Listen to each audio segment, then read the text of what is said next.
Hello everyone नमस्कार जय जगन्नाथ। मु ममता स्वागत करुछि आपण माननकु मो चैनल ओडिया घर चलणी को। चलंतु आज प्रस्तुत करिबा गरमा गरम क्रिस्पी पणस तैयारी गोटे बढ़िया आइटम टे जार ना होची पणस बरा।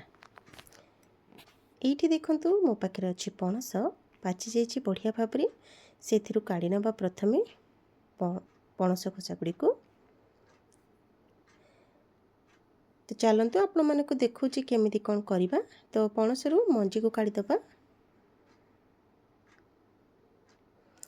गोटे जाली कंटेनर रे एभली भाबरे रखि नबा एवं देखि पारुथिबे ए भितरे जो अच्छी तार बता कहती जोटा खाइले कि पेट मुड़ी हुए बा काटे तो ताको कौन करिबा ना प्रथमे काढ़ी दबा। काढ़ी सारिकी एमती हाथ साहाय्य भल भाबरे चकटी नबा।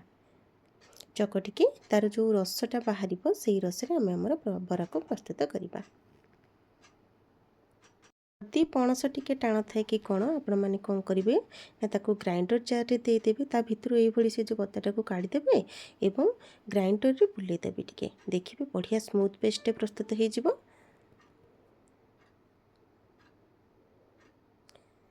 तो चलतु तार मिश्रण आम प्रस्तुत करवा। ये देखु मुझे काढ़ी नहीं तार पणसर रस को अति सुंदर भाव में बहुत बढ़िया भाव हो मत जी दरकार से अनुसार मु रस को ये यूज करी। ये आपण मैंने चाउल को भिजे देवे 3 ରୁ 4 घंटा भिजेकी ग्राइंड करदेवे। पणस सहित ग्राइंड करें किंतु मुझे नहीं चाउल चूना मोर क्वांटिटी अनुसार जी चाउल चूना दरकार से अनुसार देदेवी। ये मोर हो गला पानमधुरी टिके लुण गोलमरिच और गुजराती गुंड। तो ये चलतु भल भाव आम मिक्स करदे। आउ टिके नहीं जावा सुजी चीनी चीनी ये आवश्यक अनुजाई ने जी दरकार कहीं पणस जब मीठा थी अधिक मीठा हो। आउ सुजी को मुझे नहीं टे रुआ रुआ लगे आमर बराटा बहुत ही भल लगे क्रिस्पी हम ता सहित आमर टेस्टी लगे भल भाव आम आमर बेटर को फेंटी नबा।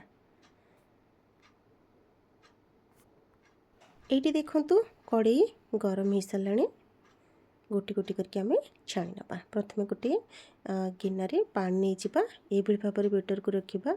आपण मैंने जो भी भाव में पसंद करते छोट बड़ ठीक से भाव में छाणी ने। साधारणतः ये पणस बरा को टिके छोट छोट साइज्र कले भितर क्रिस्पी ऊपर क्रिस्पी हुए और टेस्टी लगे भल भाव में सीझी थाए। तो देखिपे कलर टे सुंदर देखा आपण मानक देखा फ्रंट रू बहुत ही बढ़िया। अरे देखा जमी सुंदर टेस्ट बहुत ही जबरदस्त। तो चलतु प्लेट को काढ़ी नबा।